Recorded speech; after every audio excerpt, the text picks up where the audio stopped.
50 years ago, one shy outcast walked into prom and changed horror forever.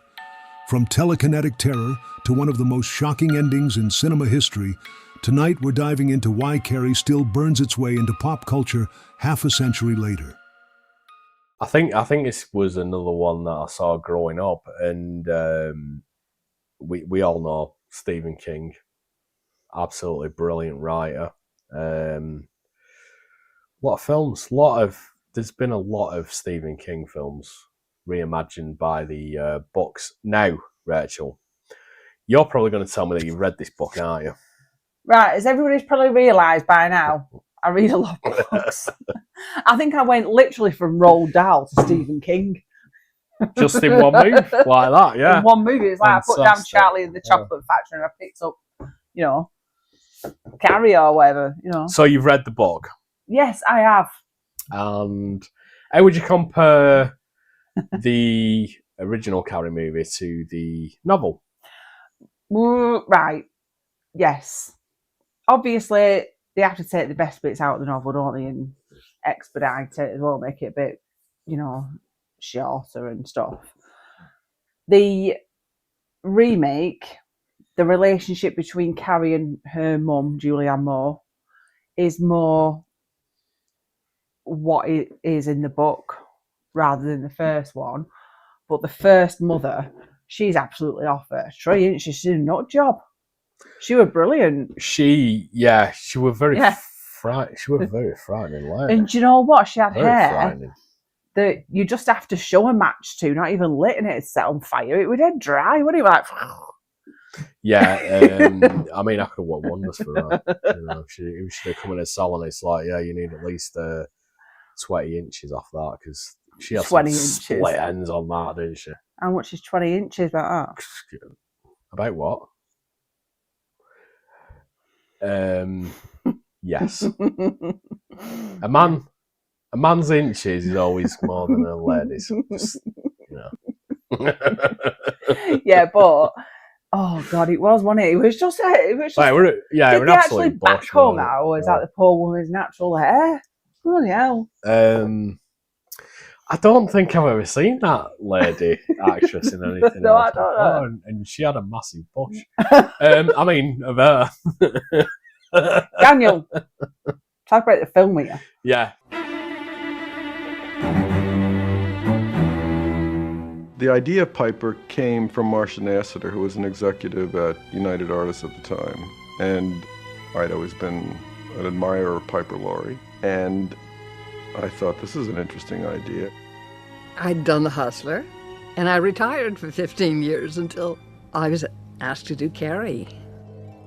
I no longer had an agent, but a wonderful woman who had been my agent years before in New York City called and said, I have a script here. I'm going to set it up and read it. So I did, and I thought it was sort of a cliche part, and I didn't get it. And I was talking to my husband that evening, and I said, no. He said, well, Brian De Palma has a comedic approach to just about everything he does.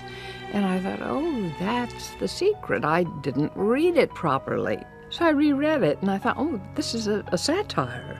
And so I took the train into New York City, and I met Brian De Palma, and he was so charming, and he didn't make me feel as if I were being interviewed or interrogated. He told me a lot about himself, and we said goodbye, and I took the train back to Woodstock and got a message that they wanted me to do the movie.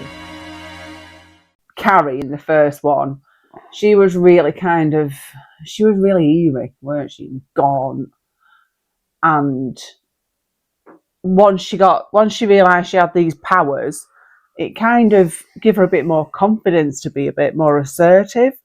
Even though she was still really shy, but she was more assertive with her mother and not with her peers.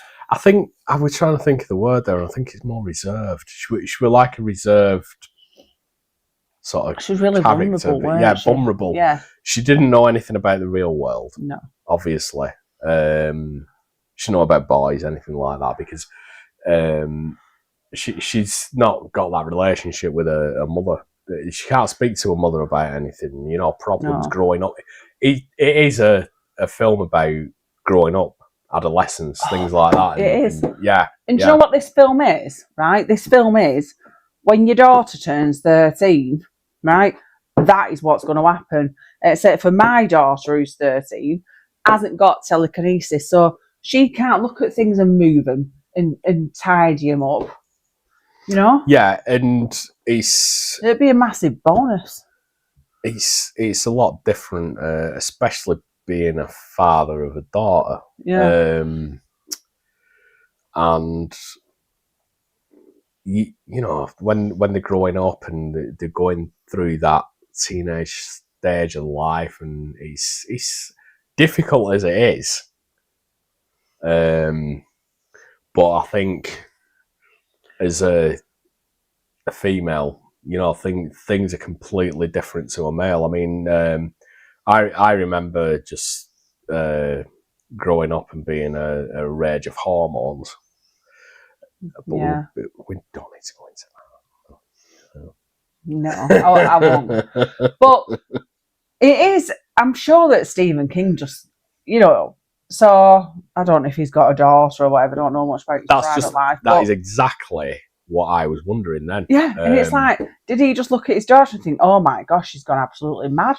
I'm not sure. I am not sure if Stephen King had a daughter or a son. No, or, I don't know. But he's obviously based that on something. And to write something that, what's the word I'm looking for? Don't know. Accurate. Find it. Yeah. Accurate, yeah, that's the word I'm looking for. To write something that accurate and have it... Yeah, and the fact that she was a teenager, it's not like Matilda, if you like, right? Yeah, so she was a little girl and she had these little powers and stuff, didn't she? Yeah. That's nothing to do with hormones. It's like, I think she was supposed to be about 14 or something, was she, in the film? Carrie. The obviously look very old in America, don't they? I'm not sure. A bit like Grease. I am... Which brings us on. You've just done a segue there. I'm not moving on. I'm talking. No, but you have. You just all right, well. dropped something in there because John Travolta was in that movie. Oh yeah, he was, wasn't he? Grease, John Travolta. Yeah. But no, let's get back to what you were saying there. Yeah. Now I've got a teenage daughter and a preteen. Yeah. And the fact that I was probably one of the worst teenagers that you could ever imagine. You know, I was off my head on hormones. Calm down now a bit. You know, now I'm old. But it kind of is. It's like none of this was apparent before that happened. Before she had that shower and they were all taking the mick out of her and telling her. And she realised then that she didn't know what everybody else knew. And she felt absolutely vulnerable. She felt... Yeah. God, can you imagine feeling like that? And she was naked as well. And yeah. she was like, she was genuinely... She didn't know what was going on with herself. She thought she died. Yeah. Yeah. And it's just... I mean, for an opening scene... it's better than the original's opening scene. Yeah. I mean...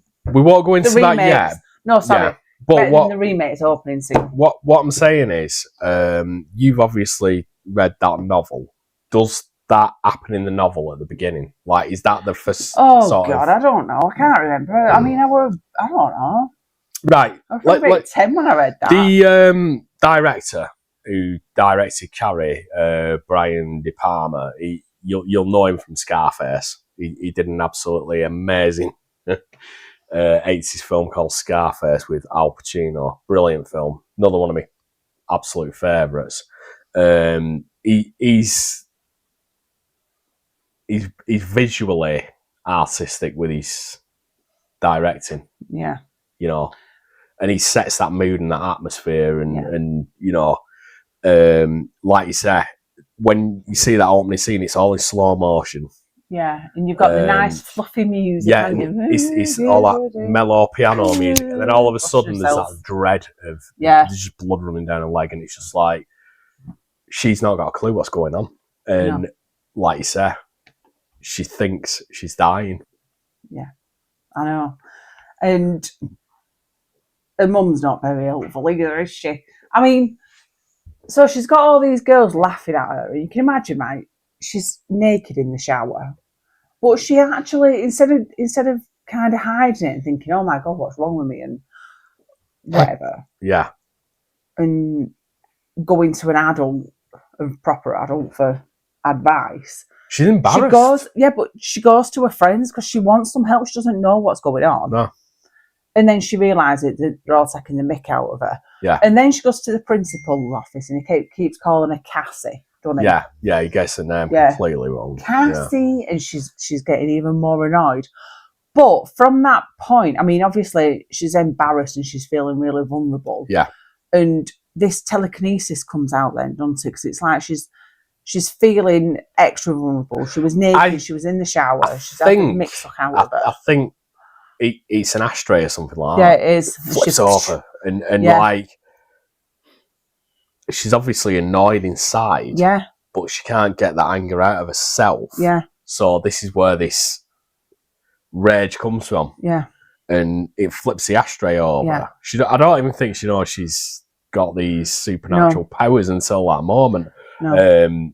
And you hear that sort of psycho noise, that going, and the ashtray flips over. And that's what I love about that film as well, is that when she is doing when he's going past and going, creepy Carrie, and she looks at him and just goes off his bike, doesn't he? But you hear the psycho noise. Yeah, exactly. You hear that noise. And it's sort of, it's like, again, that visual, it's like a close up on her eyes, and her eyes are evil. And I tell you what, right? Yeah. The way that she portrayed Carrie is absolutely, I mean, those eyes alone deserve their own Oscar. Do you know, though, she's such an innocent looking girl. Yeah, it's just like, she's covering her over her eyes and stuff like that, and it's like, you know. But she's had enough, hasn't she? She's had enough. Well, by the end, we know that. Well, yeah, by the end, she obviously. I mean, that scene. They're all gonna laugh at you. They're gonna laugh at you. They're all gonna laugh at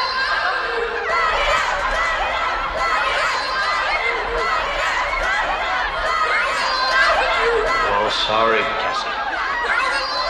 We're all sorry, Cassie. Trust me, Carrie. You can trust me. Trust me, Carrie. You can trust me. Trust me, Carrie. You can trust me. When I saw that, it's like I said, the guy is absolutely brilliant. Brian De Palma, who directed that, it's the when the lights go down and you get the sort of music coming on and stuff like that, and the red lights and the retina, and she's covered in blood. Yeah. And it's just, she's just stood there, isn't she? It's like it looks like a comic book. You know, you've got a shot of her on one side and you've got a shot of everybody else running and trying to get out of there. There's fires going off. Like, she's literally setting fire to the place. She's shutting doors, you know, just like looking, and bang, the doors are shutting. The hose pipes and all that sort of things are coming out. She's spraying everyone. She's using her mind to do it all.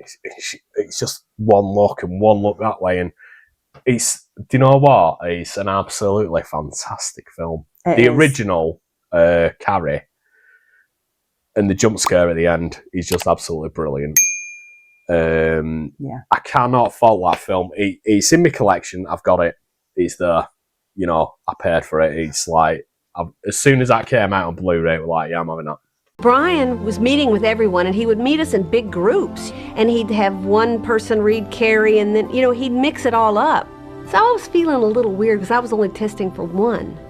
So I didn't have as big a shot as everybody else did of getting in the film.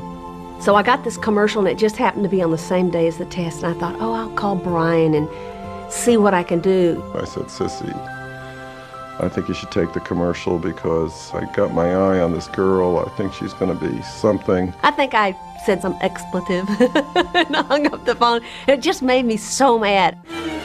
I reread the book the day before the screen test, and I think I rubbed Vaseline in my hair, and I found some old sailor suit that my mother had made for me in 7th grade, and I took the hem out of it, and I was really into it, and I was feeling very sorry for myself, which was perfect for the character. So when I went into the test the next morning, I don't think I even washed my face. They had hair and makeup there, and they saw me come in, and they just ran for me because I would just look so awful. And of course, I was, no. I think that I felt so used and abused at that point because I knew Brian, I was not his favorite. And that worked for me. I just decided I was gonna get it. She came in, did the test, and of course, blew everybody away. Yeah, that bit when she is on that stage, and poor Tommy next to her as well, he's wondering what the hell's going on. Yeah. Because he didn't sign up for that either, did he? No. Now, I'm trying to think. He was there, wasn't he? And he got himself a really nice suit. He got dressed up, and he was really he was so lovely with her, wasn't he? Yeah. But And- they'd set that up, hadn't they? Yeah, I know they set it up, but he actually was. I think he'd started to warm to her. I don't think he was. Yeah, she'd set it up, hadn't she? What was she called? Lizzie? Is it Lizzie, yeah. What did she call it? I can't remember. Lizzie. It was a. Oh, It's- she's a bad one. It was his girlfriend, right? Now, Yeah. now you'll remember this guy, William Catt. He was in the TV show, The Greatest American Hero. Oh, I don't know that. Do you not remember that? No? And he was in another film called House, which was another brilliant straight to VHS kind of horror film that I just rented, and I absolutely loved it. Oh, you don't mean that garbage with, what's his face? The series. With that No, English guy. What's he called? Hugh Laurie. That's it. no, Not that garbage. No. House was Yeah. the I know the actual film. I know. cover for the VHS should have like a severed hand pressing a doorbell. I saw when you used to get VHSs back in the day, you used to like shove them on, and you get trailers. You get about 4 or 5 trailers before the actual film kit. That was back in the day, weren't it? Yeah. Now you just sort of go on YouTube and check them out, don't you? But they used to like put them on the VHS before you got to the main movie. And I remember seeing this trailer and I thought, oh, this film looks absolutely crazy, like an Evil Dead sort of thing. Yeah. Bit of a comedy. But the guy from Carrie, William Catt, he played Tommy, who takes us to the prom, and House, he's absolutely brilliant in that movie. Absolutely brilliant. And he was a good actor, him. The first time that I met Brian was in a casting session, and he and George Lucas were sharing a casting session, and Brian was looking for people for Carrie, and George was looking for people for Luke Skywalker, which is what I ended up auditioning for in that session. And I think they were sitting there going, oh, I like him, and I want him, I want to make sure I call him back, and ultimately I didn't get Luke Skywalker, but I got Tommy. It was all, I did think that he actually wanted to make Carrie feel better about herself, because he wasn't taking the mick out of her. No, I think in the end, after obviously they'd all done that, and the teacher sort of said, yeah, you only punish him for this kind of a thing, because you did like the worst thing that you could do to somebody, and you humiliate them. She had a conscience, didn't she? And she was and it's like she just said, you go, right? This girl would never have another time in her life like that. She wouldn't have a prom. And she was sacrificing her own prom for this girl because she felt sorry for her. And she lived? They took pity on her. She didn't, actually. Oh, no. No. No. That was You're a right, jump though. scare at the end. Yeah, you're right. Yes. I think they were the only two sort of big names in the cast, weren't they? Were the original... weren't Carrie. That girl from bloody RoboCop in the first one? Nancy Allen. Yes. Nancy Allen played Lewis in RoboCop. That's it. Yes. Didn't she have short hair in that? She did. She had, but in Carrie, she was a lot younger. She had real Yeah, long she was a hair proper and, bimbo. She was a really mean one, wasn't she? She was the one, Yeah. obviously, and Yeah. I mean, you've seen the new one, I haven't you? know. And the girl's absolutely horrible. Yeah, in that, she was but John they're using Travolta's social. girlfriend, weren't she? She was John Travolta's girlfriend in the original Carrie. But the other girl in the new one, she was just filming everything on social media and making her look stupid, really. My career at the time of Carrie was like, what career? I didn't really have a career at that time. I was just starting in films. I had been working in New York doing commercials and studying acting. So I had the movie bug and I decided to come out to Los Angeles, and nothing was happening and I didn't really have many interviews. And so by November, I was fed up. I said, that's it. This is the movie business. This is for me. I'm going back to New York.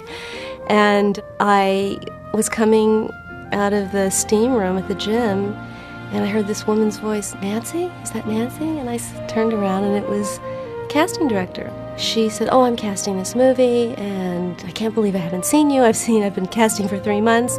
It's the last day, and you probably won't get the part, but it's a really good script, and at least you'll get to meet a director. And I said, okay.